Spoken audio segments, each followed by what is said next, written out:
Hey, this is Rob Leo, and in this video, I'm going to show you how you can customize a sort on a Google Sheet after collecting data on a Google form. I've got a simple Google form here. It's collecting data about t-shirt orders.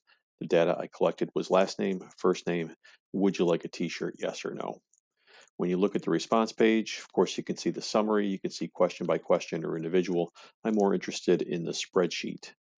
So when you click on that, you can create your spreadsheet and open it up. I've already got it opened here, and you can see that my data is sorted by timestamp. This is when the results of the form came in. I want to know who ordered yes, who didn't order no, and I want to sort that data based on the question, would you like to order a t-shirt? I also want it alphabetized by last name. So I'm just going to put my mouse in the top cell, A1, and I'm going to use a keyboard shortcut, Control A, to select everything. From there, on the data menu, I'm going to sort arrange. And my data does in fact have header rows. Those are the questions I asked in my Google form. So the first criteria is, would you like a t-shirt? And because that's a header, yes, I'm going to sort that A to Z. So N for no will be first and Y for yes will be second.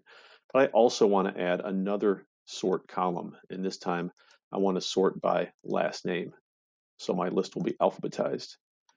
You can see that it now is sorted first by the first criteria. Would you like to order a t-shirt? No. N comes before Y alphabetically. I happen to change the color in this so I could have a nice visual for myself. So I did some data validation indicating that, conditional formatting, so that if the text contains yes, it's going to turn green. If the text contains no, it's going to turn red. And you can add more rules to that if you'd like. I'm all set with the two criteria I've already set up. I also want to quantify. So as t-shirt orders come in, I want to make sure that I have ordered enough for everybody. And I just used a separate form to indicate how many t-shirts people wanted.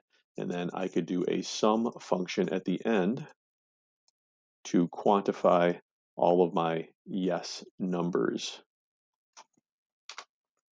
You can see that 18 have ordered. So again, this wasn't really meant to just show you sum functions and all that kind of stuff. It was meant to show you how to sort. So once again, the technique for doing that is to put your mouse in a cell, Control A for select all, data, sort range, and then because there are header rows, you can sort first by one criteria and then add more criteria as you go through your data. Thanks for listening, and I hope you found this useful.